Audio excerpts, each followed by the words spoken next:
Hello students, आज हम इस वीडियो में रिएक्टिव इंटरमीडिएट्स के बारे में पढ़ेंगे।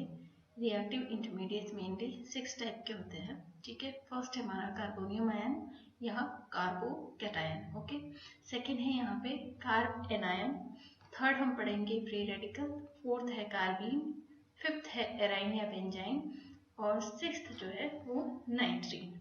तो सबसे पहले लेते हैं हम कार्बोनियम आयन या कार्बोकैटायन। तो कार्बोकैटायन की स्टडी करते हैं। तो कार्बोकैटायन के बारे में कुछ इंपॉर्टेंट चीजें हमें जान लेना, पॉइंट्स जान लेना जरूरी है कि सबसे पहले तो कार्बोकैटायन में होते क्या है। कार्बोकैटायन जो है वो पॉजिटिव चार्ज लिए हुए होता है। ठीक, ये रहा कार्बोकैटायन का स्ट्रक्चर। यहाँ पे कार्बोकैटायन में क्या होता है, एक पॉजिटिव चार्ज होता है कार्बन में। दूसरा इसका पॉइंट है कि कार्बोकैटायन जो होते हैं उनमें कार्बन के पास ओनली 6 इलेक्ट्रॉन प्रेजेंट होते हैं। तो कहने का मतलब ये है कि कार्बन का ऑक्टेट यहाँ पे कंप्लीट नहीं होता।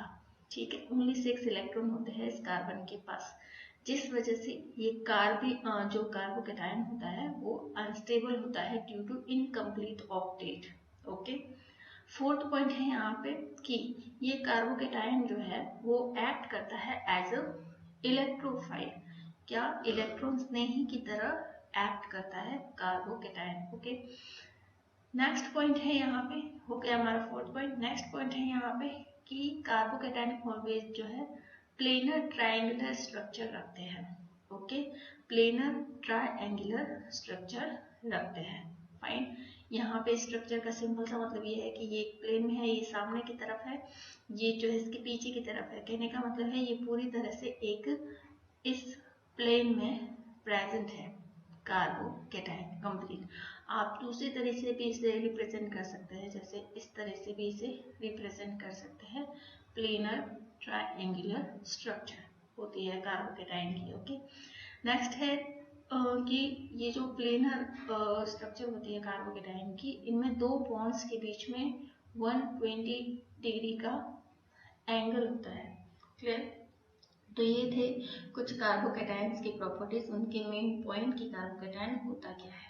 राइट, नेक्स्ट देखते हैं यहाँ पे कि कार्बोकैटायन होते कितने टाइप के हैं। तो यहाँ पे बेसिकली कार्बोकैटायन जो है वो 3 टाइप के होते हैं। पहला होता है यहाँ पे प्राइमरी, सेकेंडरी और टर्शरी कार्बोकैटायन। ओके, पहला देखते हैं प्राइमरी कार्बोकैटायन। प्राइमरी कार्बोकैटायन में क्या होता है, जो मिथाइल टाइप का कार्बोकैटायन है वो हमारा प्राइमरी में आएगा। कहने का सिंपल सा मतलब है कि या तो सिंपल एक ही कार्बन पर प्लस चार्ज प्रेजेंट हो, या फिर जिस कार्बन पर प्लस चार्ज है या जिस कार्बन के पास प्लस चार्ज है वो ओनली एक कार्बन से जुड़ा हुआ हो। जैसे कि यहाँ पे भी इस कार्बन पे प्लस चार्ज है तो ये डायरेक्टली जो है एक ही कार्बन से जुड़ा हुआ है। यहाँ पे भी प्लस चार्ज है इस पे तो ये डायरेक्टली एक ही कार्बन से जुड़ा हुआ है। अगेन चेन भले ही बढ़ती जा रही है यहाँ पे, पर ये जो प्लस चार्ज है जिसपे वो डायरेक्टली एक ही कार्बन से जुड़ा हुआ है। तो ये हमारा methyl, ethyl, propyl, butyl carbocation ये सारे के सारे प्राइमरी टाइप के होते हैं। ओके, नेक्स्ट है यहाँ पे जो ये वाला कार्बोकैटायन है, अगेन प्राइमरी में वही है कि आइसोब्यूटाइल की जिस पर कार्बन पर भी प्लस चार्ज है वो डायरेक्टली सिंगल कार्बन से ही जुड़ा हुआ रहेगा। ये यहाँ पे भी नियोपेंटाइल, बेंजाइल, एलाइल ये सारे के सारे प्राइमरी कार्बोकैटायन के एग्जाम्पल है।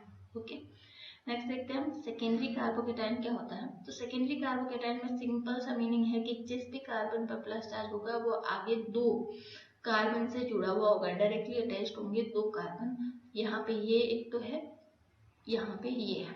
ठीक है, तो इस पर क्या है, इस पर प्लस चार्ज है, ये डायरेक्टली जो है दो कार्बन से जुड़ा हुआ है, तो ये हमारा आइसोप्रोपाइल हो गया। यहाँ पे भी अगेन ये जो कार्बन है इस पर प्लस चार्ज है और ये प्लस चार्ज वाला कार्बन अगेन आगे अपने दो कार्बन से जुड़ा हुआ है। यहाँ पे भी प्लस चार्ज है, आगे डायरेक्ट बेंजीन से जुड़ा हुआ है, तो बेंजीन से कार्बन के थ्रू जुड़ा हुआ है, तो आगे सेकेंडरी कार्बोनायन स्पीशीज है ये, सॉरी कार्बोनायन नहीं, कार्बोकैटायन स्पीशीज है।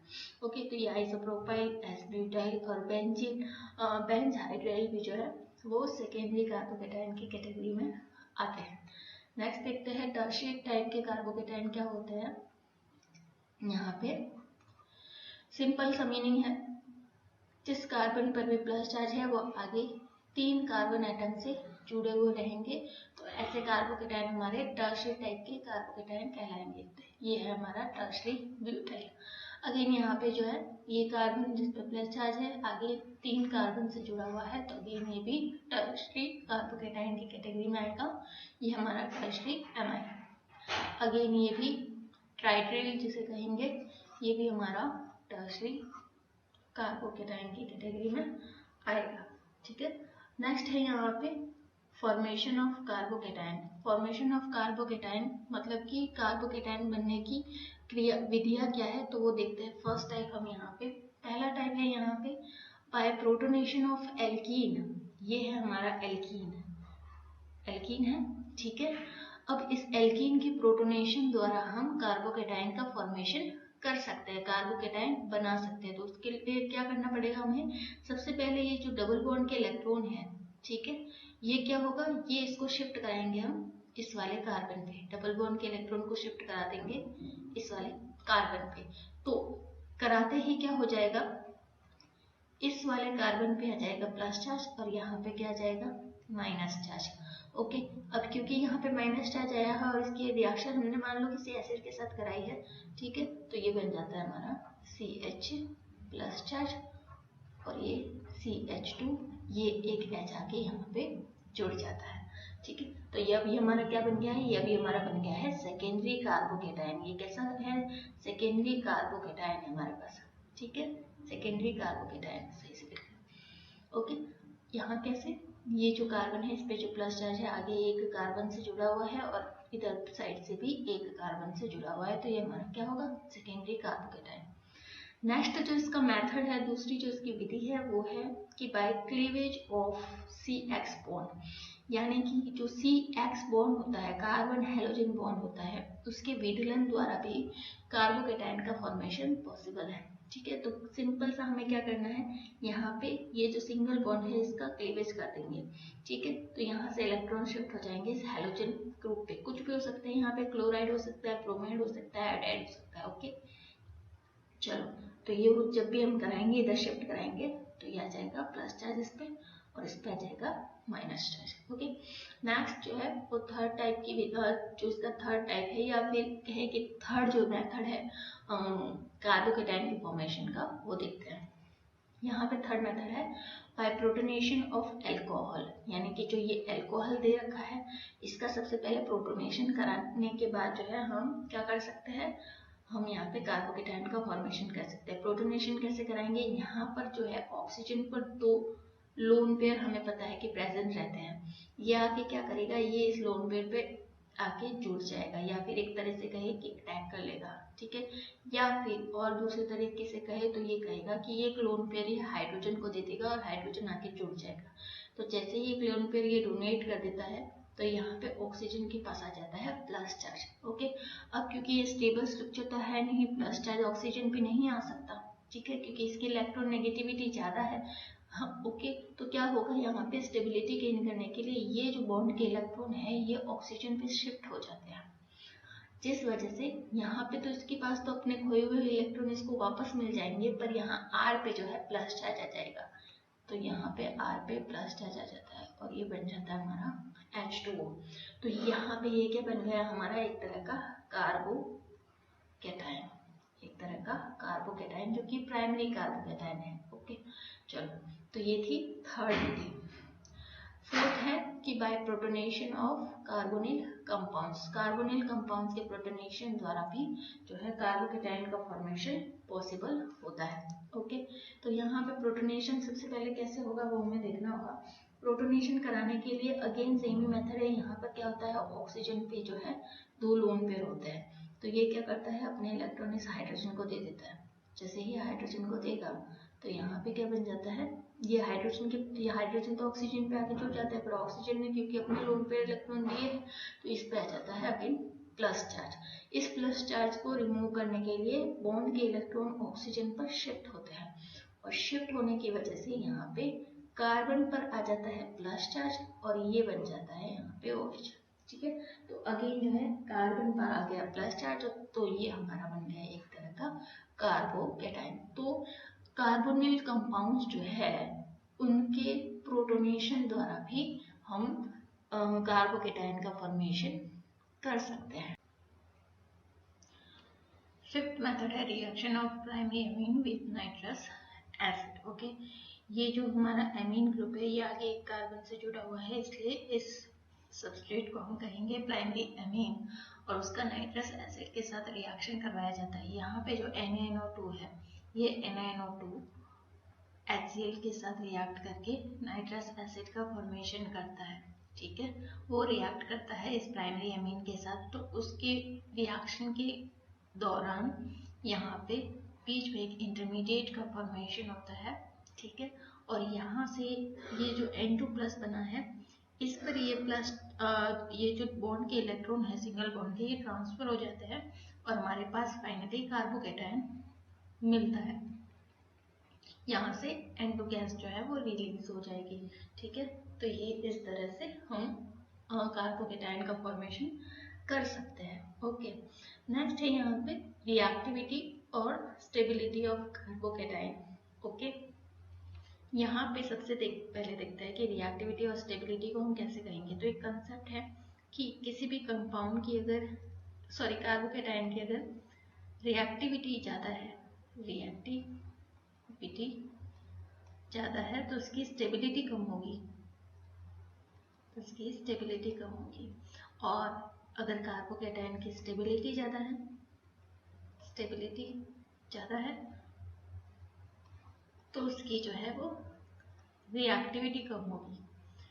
तो इस कंसेप्ट को जो है वो दिमाग में बिठा लेना बिल्कुल से, उसकी रिएक्टिविटी कम होगी। राइट, तो चलो अब देखते हैं एक एक करके। सबसे पहले यहाँ पे हम देखते हैं स्टेबिलिटी के बारे में। तो स्टेबिलिटी के बारे में देखते हैं सबसे पहले स्टेबिलिटी। ठीक है, स्टेबिलिटी तो सबसे ज़्यादा स्टेबल कार्बोकेटाइन कौन से होते हैं? तो जो टर्शरी कार्बोकेटाइन होते हैं वो सबसे ज़्यादा स्टेबल होते हैं। उसके बाद सेकेंडरी कार्बोकेटाइन, उसके बाद प्राइमरी, और लास्ट में जो है आपका मिथाइल कार्बोकेटाइन जो है स्टेबल होते हैं। टर्शरी कार्बोकेटाइन क्यों ज़्यादा स्टेबल होते हैं? तो वो हमने जहाँ यहाँ पढ़ा है, देखो क्यों होता है कि ये जो CH3 ग्रुप है, ये तीनों CH3 ग्रुप, इनका नेचर कैसा होता है? प्लस आई इफेक्ट दर्शाते हैं ये। ठीक है, प्लस आई का मतलब है ये इलेक्ट्रॉन जो है सिंगल बॉन्ड के थ्रू डोनेट करते हैं, जिस वजह से इधर से भी इलेक्ट्रॉन आएंगे, इधर से भी इलेक्ट्रॉन आएंगे, इधर से भी इलेक्ट्रॉन आएंगे, और ये सारे इलेक्ट्रॉन जो किसको मिल रहे हैं? इस प्लस चार्ज है इसको मिल रहे हैं। तो बेसिकली क्या हो रहा है, इनके इलेक्ट्रॉन मिलने की वजह से इस कार्बन पर जो इलेक्ट्रॉन की कमी थी, प्लस चार्ज था, वो रिमूव हो जाता है। तो एक तरीके से कहें तो इसका ऑक्टेट कंप्लीट होता है। तो ऑक्टेट कंप्लीट होने की वजह से पूरा कार्बोकेटाइन जो है वो स्टेबिलिटी की पूरी तरह से कंप्लीट नहीं होता है, पर कंप्लीशन की तरफ बढ़ता है। इस वजह से यहाँ पे जो है यहाँ पे डेंसिटी बढ़ जाती है इलेक्ट्रॉन की, इसलिए टर्शरी कार्बोकेटाइन ज़्यादा स्टेबल होता है। ओके, इसी तरीके से जो सेकेंडरी कार्बोकेटाइंस होते हैं उसमें ओनली 2 ही ऐसे ग्रुप होते हैं जो इलेक्ट्रॉन डोनेट कर सकते हैं, ये भी प्लस आई इफेक्ट दर्शाते हैं। ठीक है, तो 2 ही ग्रुप है, तो कम इलेक्ट्रॉन देगा, जिसकी वजह से यहाँ पे इलेक्ट्रॉन डेंसिटी जो है कंपैरेटिवली कम आएगी। इस वजह से ये टर्शरी से थोड़ा कम स्टेबल होते हैं। देन उसके बाद जो है वो प्राइमरी कार्बोकेटाइन होते हैं, इसमें ओनली एक ही मिथाइल ग्रुप है, या फिर कहें कि जो भी ग्रुप आएगा वो एक ही आएगा। ठीक है, एक ही ग्रुप आएगा, इस बॉन्ड के थ्रू ही डोनेशन होगा। ठीक है, इस बॉन्ड के थ्रू ही डोनेशन होगा। इस वजह से प्राइमरी कार्बोकेटाइन जो है वो सेकेंडरी और टर्शरी की तुलना में कम स्टेबल होते हैं। और लास्ट जो होते हैं वो होते हैं CH3 टाइप के, CH3 टाइप नहीं, CH3 कार्बोकेटाइन या मिथाइल कार्बोकेटाइन सबसे लीस्ट स्टेबल होते हैं। ठीक है, तो ये तो था टर्शरी, सेकेंडरी और प्राइमरी और CH3 कार्बोकेटाइन की स्टेबिलिटी किस तरह से हम डिसाइड करते हैं। ओके, नेक्स्ट है यहाँ पे कुछ एग्जाम्पल देख लेते हैं, कुछ डिफरेंस भी देखेंगे यहाँ पे कि डिफरेंट टाइप के एग्जाम्पल भी देखेंगे। तो बेसिकली यहाँ पे मैं ले रही हूँ 3 फिनाइल ग्रुप ये यहाँ पे CH3+, ठीक है। तो इस कार्बन से 3 फिनाइल ग्रुप जुड़े हुए हैं और 3 फिनाइल ग्रुप का जुड़ने का सिंपल सा मतलब है कि बहुत सारे इलेक्ट्रॉन डेंसिटी यहाँ पे बढ़ाएगा। ये इस तरीके से फिनाइल ग्रुप जुड़ा हुआ है। अब यहाँ पे जो है रेजोनेंस वाला कंसेप्ट भी आ जाता है। क्या होता है, यहाँ पे बहुत सारी रेजोनेंस स्ट्रक्चर्स बनती है, जैसे कि यहाँ पे ये जैसे ही अपने इलेक्ट्रॉन देगा, सॉरी इधर से नहीं देगा, खैर कहीं से भी दे सकता है, ये बेंजीन रिंग है और सारे के सारे इलेक्ट्रॉन जो है यहाँ पे रोटेट होते रहते हैं, ठीक है। तो यहाँ पे इलेक्ट्रॉन मिलेंगे इसको, ये ओके। तो ये है। अब यहाँ से क्या होता है, ये डोनेट करता है इलेक्ट्रॉन इसको, तो ये कार्बन को मिलेंगे। जैसे यहाँ से डोनेशन होगा, इस पर प्लस चार्ज आ जाएगा। इस प्लस चार्ज को रिमूव करने के लिए ये इलेक्ट्रॉन इधर शिफ्ट होंगे, तो इस पर प्लस चार्ज आ जाएगा। यहाँ से प्लस चार्ज रिमूव करने के लिए ये इलेक्ट्रॉन इधर शिफ्ट हो जाएंगे, तो यहाँ पे प्लस चार्ज आएगा। तो बेसिकली हुआ क्या है, यहाँ पे लगभग 3 रेजोनेंस स्ट्रक्चर बने, तो 3 यहाँ से बन जाएगी, 3 यहाँ से बन जाएगी, 3 यहाँ से बन जाएगी। और हमने पढ़ा है प्रीवियस क्लासेस में कि जितनी ज़्यादा रेजोनेंस स्ट्रक्चर बनती है जिस भी कंपाउंड में, वो सबसे ज़्यादा स्टेबल होता है। तो यहाँ पे सबसे ज़्यादा रेजोनेंस स्ट्रक्चर बन रही है, इसलिए ये सबसे ज़्यादा स्टेबल होगा। और दूसरी बात ये भी है कि ये टर्शरी भी है, तो यही स्टेबल होगा। ओके, नेक्स्ट है, अगर 2 ही फिनाइल रिंग जुड़ी हुई हो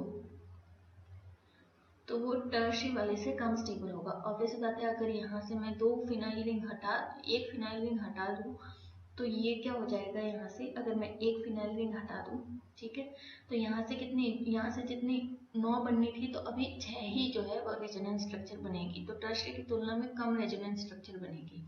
इस वजह से ये टर्शरी की तुलना में कम स्टेबल होगा। देन आफ्टर यहाँ पे लास्ट 1 ही फिनाइल रिंग जुड़ी हुई है अगर, तो इस तरह से अब क्या बनेगी, ओनली यहाँ से ये हटा दे अगर, तो ओनली कितनी रेजोनेंस स्ट्रक्चर पॉसिबल है, सिर्फ यहाँ पे 3 ही रेजोनेंस स्ट्रक्चर पॉसिबल है, ठीक है। तो यहाँ पे थी 9, यहाँ पे थी 6, यहाँ पे ओनली 3 ही प्रेजेंट है।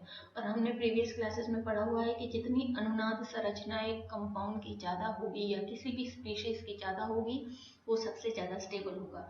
तो रेजोनेंस वाला कंसेप्ट लगा के भी हम बता सकते हैं कि यहाँ पे जो टर्शरी वाला है वो ज़्यादा स्टेबल होगा, ठीक है। थर्ड एग्जाम्पल देखते हैं, यहाँ पे C6H5 CH2+, CH3 CH2 plus CH3 लगभग बराबर होगा इसका CH2 double bond CH2 plus. Okay, तो नेक्स्ट एग्जाम्पल ये, यहाँ पे हमने देखा ही है, अगर एक फिनाइल रिंग जुड़ी हुई हो तो यहाँ पे किस तरह से रेजोनेंस स्ट्रक्चर बनती है। ओके, तो यहाँ पे 3 रेजोनेंस स्ट्रक्चर बनेगी, ये सबसे ज़्यादा स्टेबल होगा। यहाँ पे कोई रेजोनेंस स्ट्रक्चर नहीं है, यहाँ पे हाइपर कॉन्जुगेशन वाला कंसेप्ट लगता है, ठीक है। तो यहाँ पे क्या होगा, ये हाइपर कॉन्जुगेशन की वजह से रेजोनेंस की तुलना में कम स्टेबल होगा। हमेशा जो है वो रेजोनेंस को प्रेफरेंस दी जाती है हाइपर कॉन्जुगेशन इफेक्ट, अगर दोनों प्रेजेंट हो और हमें ऑर्डर बताना हो तो रेजोनेंस को प्रेफरेंस दी जाती है, ठीक है। तो यहाँ पे क्योंकि 3 रेजोनेंस स्ट्रक्चर बनती है और यहाँ पे 6 हाइपर कॉन्जुगेशन स्ट्रक्चर बनती है, ठीक है। कितना हाइड्रोजन है प्राइमरी, या फिर कहे कि अल्फा हाइड्रोजन यहाँ पे कितने हैं, 3 ये है, 3 ये है, तो यहाँ पे 6 हाइपर कॉन्जुगेशन स्ट्रक्चर बनेगी। तो 3 रेजोनेंस स्ट्रक्चर है, 6 हाइपर कॉन्जुगेशन स्ट्रक्चर है, फिर भी ये फर्स्ट वाली स्ट्रक्चर जो है या कार्बोकेटाइन जो है ज़्यादा स्टेबल होगा इससे। ओके, और ये जो है कार्बोकेटाइन वो लगभग स्टेबल होगा एलाइलिक कार्बोकेटाइन के, ठीक है। तो ये लगभग स्टेबल होगा एलाइलिक कार्बोकेटाइन के।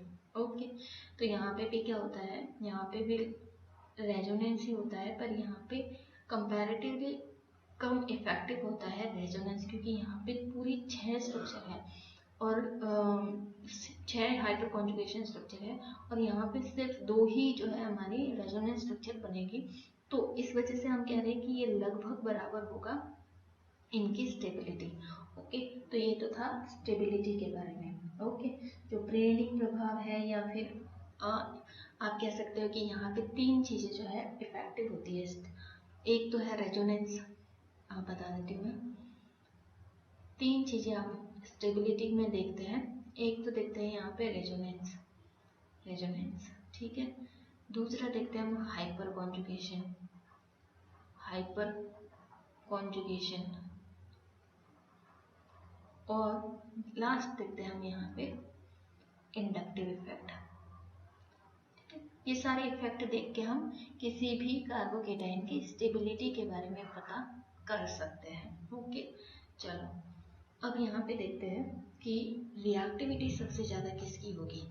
रिएक्टिविटी तो मैंने आपको पहले ही बताया है यहाँ पे कि जिनकी स्टेबिलिटी ज़्यादा होगी उनकी रिएक्टिविटी कम होगी, और जिनकी रिएक्टिविटी ज़्यादा होगी उनकी स्टेबिलिटी कम होगी। तो हमें यही वाला कंसेप्ट यूज़ करके देखना है। ओके, तो अब देख लो, यहीं पे देख लो कि स्टेबिलिटी किसकी ज़्यादा है, टर्शियरी की, और उसके बाद सेकेंडरी की, प्राइमरी की। तो रिएक्टिविटी बिल्कुल इसकी उल्टी होगी। तो एक तरीके से मैं कहूँ कि अगर मुझे रिएक्टिविटी वाला कंसेप्ट देखना है कि रिएक्टिविटी किसकी ज़्यादा होगी, तो बस इसको आप उल्टा कर लो। इस ऑर्डर को आप अगर उल्टा कर लेंगे तो वो क्या हो जाएगा, जैसे मैं यहाँ से हटा देती हूँ स्टेबिलिटी वाला, और अभी देखना है हमें रिएक्टिविटी। ठीक है, अभी देखना है हमें यहाँ पे रिएक्टिविटी। तो बस आपने जो यूज़ किया है कंसेप्ट ये वाला, ये यूज़ करना है।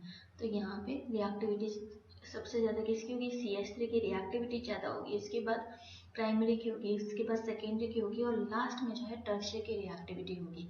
अगेन क्योंकि ये सबसे ज़्यादा स्टेबल था तो ये सबसे बाद में आएगा रिएक्टिविटी के केस में। ठीक है, तो यहाँ पे इसका भी ऑर्डर अगर मैं देखूँ रिएक्टिविटी के लिए तो वो बिल्कुल स्टेबिलिटी से उल्टा होगा।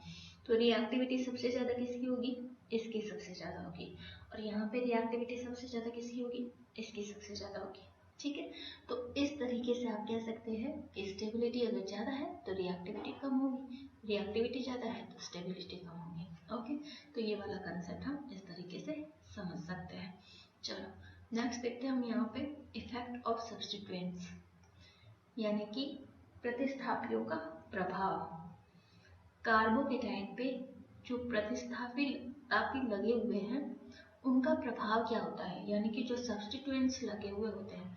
थोड़ा बेसिक आइडिया तो हम देख चुके हैं, यहाँ पे ले चुके हैं कि ये जो सब्स्टिट्यूएंट लगे हुए हैं, ये सारे जो सब्स्टिट्यूएंट लगे हुए हैं ये सारे किस में आते हैं, सब्स्टिट्यूएंट में। और एक तरीके से इसे पूरी तरीके से कहें तो ये वाला सब्स्टिट्यूएंट, यहाँ पे ये वाला, यहाँ पे ये वाला सब्स्टिट्यूएंट, सेकेंडरी में ये सब्स्टिट्यूएंट। ठीक है, तो कहने का मतलब कि जो भी कार्बोकेटाइन पे जुड़े हुए डायरेक्टली अटैच जो ग्रुप है वो सब्स्टिट्यूएंट है हमारे, और उन सब्स्टिट्यूएंट्स का इफेक्ट क्या पड़ता है कार्बोकेटाइन की स्टेबिलिटी और रिएक्टिविटी पे, वो हमें यहाँ पे देखना है।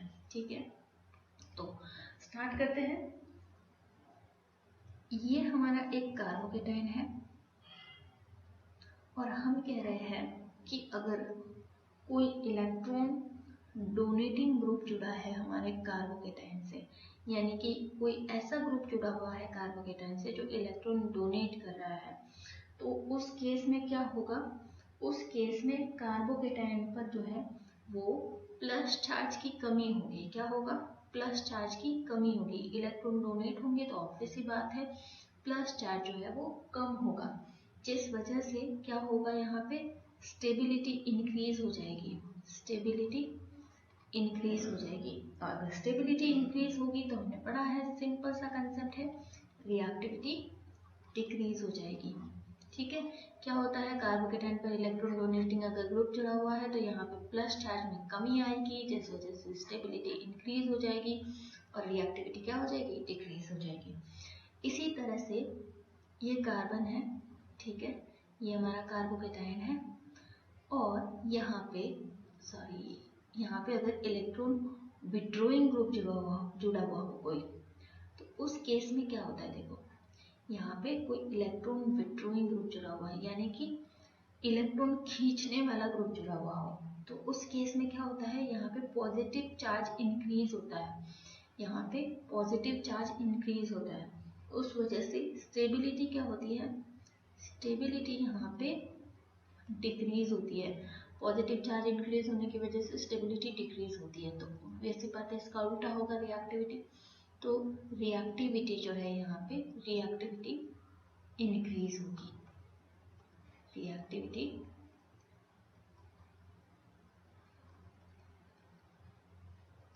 इंक्रीज होगी। ठीक है, तो ये था इफेक्ट ऑफ सब्स्टिट्यूएंट्स। ओके, अब एग्जांपल दे देती हूँ मैं कुछ इलेक्ट्रॉन डोनेटिंग ग्रुप्स के। इलेक्ट्रॉन डोनेट कौन करता है, अभी हमने थोड़ी देर पढ़ा था, थोड़ी देर पहले ही पढ़ा था, जो CH3 ग्रुप होता है वो इलेक्ट्रॉन डोनेट करता है। C2H5 ग्रुप भी जो है इलेक्ट्रॉन डोनेशन करता है।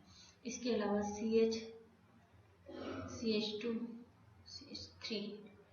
का होल ट्वाइस, ये ग्रुप भी जो है वो इलेक्ट्रॉन डोनेट करता है। और बहुत सारे जो जितने भी प्लस आई इफेक्ट शो करने वाले ग्रुप होंगे वो इलेक्ट्रॉन क्या करते हैं, डोनेट करते हैं।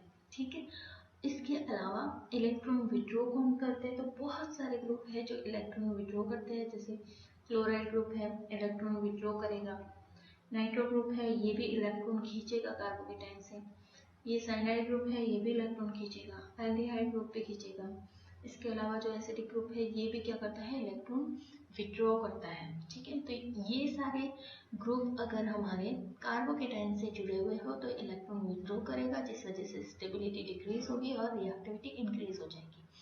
अगर ये सारे ग्रुप जुड़े हुए हैं, ठीक है, तो ये क्या करेगा, पॉजिटिव चार्ज को क्या कर देगा, यहाँ पे पॉजिटिव चार्ज को डिक्रीज कर देगा, जिस वजह से स्टेबिलिटी इंक्रीज हो जाएगी और रिएक्टिविटी डिक्रीज हो जाएगी। ठीक है, तो इस तरह से हम कह सकते हैं कि सब्स्टिट्यूएंट्स का इफेक्ट पड़ता है। ओके, नेक्स्ट देखते हैं हम यहाँ पे, नेक्स्ट पॉइंट देखते हैं यहाँ पे कि point reaction of carbocations, reaction of carbocations। ठीक है, जो ये कार्बोकेटाइंस है उनमें किस तरह से रिएक्शंस होती है वो देखेंगे। तो कार्बोकेटाइन में मेनली जो है वो 3 टाइप्स की रिएक्शन होती है, 3 टाइप्स की रिएक्शन होती है। ठीक है, पहला टाइप का जो रिएक्शन होती है वो होता है न्यूक्लियोफिलिक एडिशन से। पहली टाइप की रिएक्शन होती है वो होती है बाय एडिशन ऑफ न्यूक्लियोफाइल। जो न्यूक्लियोफाइल होता है उसके एडिशन की वजह से रिएक्शन होती है। जैसे कि ये अगर एक कार्बोकेटाइन है, इसकी रिएक्शन किसी न्यूक्लियोफाइल के साथ करा देंगे तो ये रिएक्शन होगी यहाँ पे। ठीक है, एग्जांपल दे दे तो किसी कार्बोकेटाइन से OH- जो कि न्यूक्लियोफाइल की तरह एक्ट करता है, तो हमारे पास अल्कोहल का फॉर्मेशन हो जाएगा। ठीक है, अब यहाँ पे नेक्स्ट देखते हैं कि दूसरा टाइप जो है वो क्या होगा, दूसरी किस तरह की रिएक्शन होती है। तो दूसरी रिएक्शन यहाँ पे होती है कि एल्कीन का फॉर्मेशन होता है। जो कार्बोकेटाइन होता है, ये मान लो एक कार्बोकेटाइन है CH2 3। ठीक है, ये एक हमारा कार्बोकेटाइन है। तो हम कहते हैं कि दूसरे टाइप की जो रिएक्शन होती है कार्बोकेटाइन में, उसमें जो कार्बोकेटाइन है उसके पास वाले एटम से क्या होता है, पास वाले ग्रुप से क्या होता है, H+ रिमूव हो जाता है। और वो H+ रिमूव होने की वजह से यहाँ पे एल्कीन का फॉर्मेशन हो जाता है। जैसे कि थोड़ा सा इसको मैं सही तरीके से लिख लूँ, तो ये अगर मैं इसको लिखती हूँ ये इस तरीके से और ये, ठीक है, तो यहाँ पे एक H का जो है वो रिमूवल हो जाता है, एक H निकल जाता है और वो अपने इलेक्ट्रॉन के कहाँ दे देता है, यहाँ दे देता है, और फाइनली जो है फॉर्मेशन करता है एल्कीन का। ठीक है, तो इस तरह की रिएक्शन होती है सेकेंड टाइप की। थर्ड टाइप की रिएक्शन जो कार्बोकेटाइन देगा वो देगा रीअरेंजमेंट रिएक्शन। ठीक है, थर्ड टाइप की जो रिएक्शन कार्बोकेटाइन देगा वो रीअरेंजमेंट रिएक्शन देगा। यहाँ पे देखो ये एक कार्बोकेटाइन है, ये एक कार्बोकेटाइन है CH3 और ये CH2+। ये हमारा एक प्राइमरी कार्बोकेटाइन है क्योंकि यहाँ पे जिस कार्बन पर प्लस चार्ज है डायरेक्टली है ओनली वन ही कार्बन से जुड़ा हुआ है, तो ये हमारा प्राइमरी कार्बोकेटाइन है। ओके, अब प्राइमरी कार्बोकेटाइन में क्या होता है, यहाँ पे रीअरेंजमेंट हो जाता है, रीअरेंजमेंट हो जाता है प्राइमरी कार्बोकेटाइन में। रीअरेंजमेंट के दौरान क्या होता है, एक CH3 जो है वो इस कार्बोकेटाइन पर शिफ्ट हो जाता है अपने इलेक्ट्रॉन लेके। वो ये वाला भी हो सकता है, ये वाला भी हो सकता है।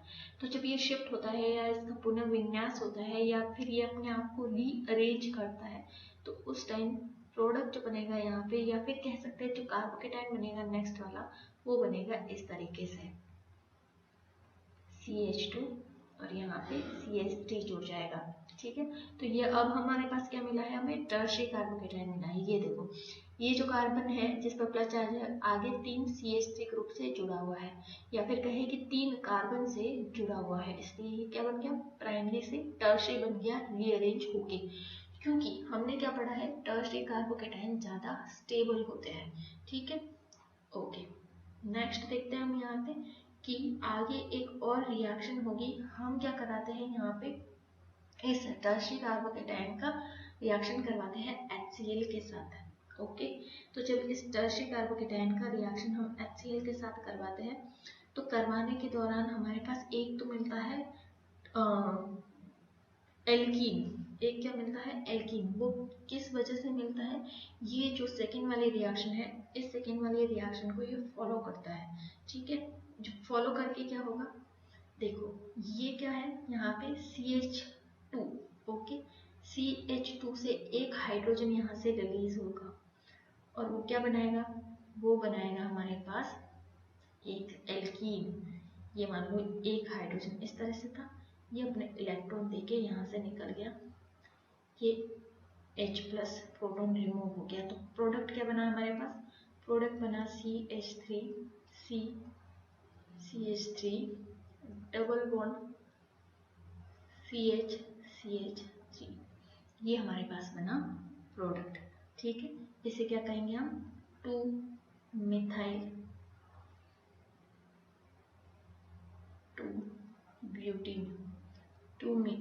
2-ब्यूटीन, सही से लिख देते हैं भैया, इसको जगह नहीं है सही। चलो, ये बना है हमारा 2-मिथाइल 2-ब्यूटीन। ठीक है, 2-मिथाइल 2-ब्यूटीन। 2 क्यों कहा है हमने इसे, ये देखो 1 2, ओके, या फिर इधर से नहीं होगा नंबरिंग, जहां से सब्स्टिट्यूएंट नजदीक होते हैं वहां से हमेशा नंबरिंग होता है, तो हमेशा नंबरिंग यहाँ से होगा 1 और 2। 2 पे ही क्या है, मिथाइल ग्रुप है, और 2 पे ही क्या है, डबल बॉन्ड है, एल्कीन है, तो हम कहेंगे 2-मिथाइल 2-ब्यूटीन। ब्यूटीन क्यों, हमने ये वाली चेन सेलेक्ट की है, मैथेन एथेन प्रोपेन ब्यूटेन, तो 2-मिथाइल 2-ब्यूटीन का फॉर्मेशन होता है यहाँ पे। ठीक है, और इसके बाद जो एक HCl के साथ रिएक्ट कराने पर जो Cl- क्लोराइड आयन आया है, वो क्या करेगा, वो सीधा अटैक करेगा किस पर, इस वाले कार्बोकेटाइन पर, और क्या बना देगा यहाँ पे ये बना देगा CH3Cl CH2 CH3 का फॉर्मेशन कर लेगा। ठीक है, तो ये हो गया हमारा टर्शियरी एमिल क्लोराइड का फॉर्मेशन।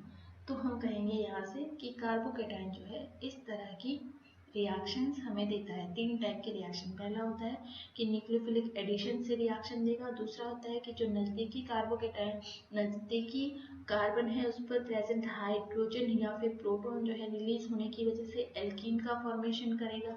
ठीक है, नेक्स्ट जो हमने देखा कि रीअरेंजमेंट रिएक्शन होगी कार्बोकेटाइन में, वो किस तरह से होगी, रीअरेंजमेंट रिएक्शन इस तरह से होगी, प्राइमरी यहाँ पे थर्ड में बदल गया टर्शियरी में, और फिर आगे जो भी हमारे न्यूक्लियोफाइल आके किस तरह से अटैक करेंगे, या फिर दूसरे टाइप की एक रिएक्शन जो हमने सेकंड में पढ़ी है वो किस तरह से होगी हमने देखी। ठीक है, तो ये हुआ यहाँ पे complete carbocation intermediate. Okay, thank you.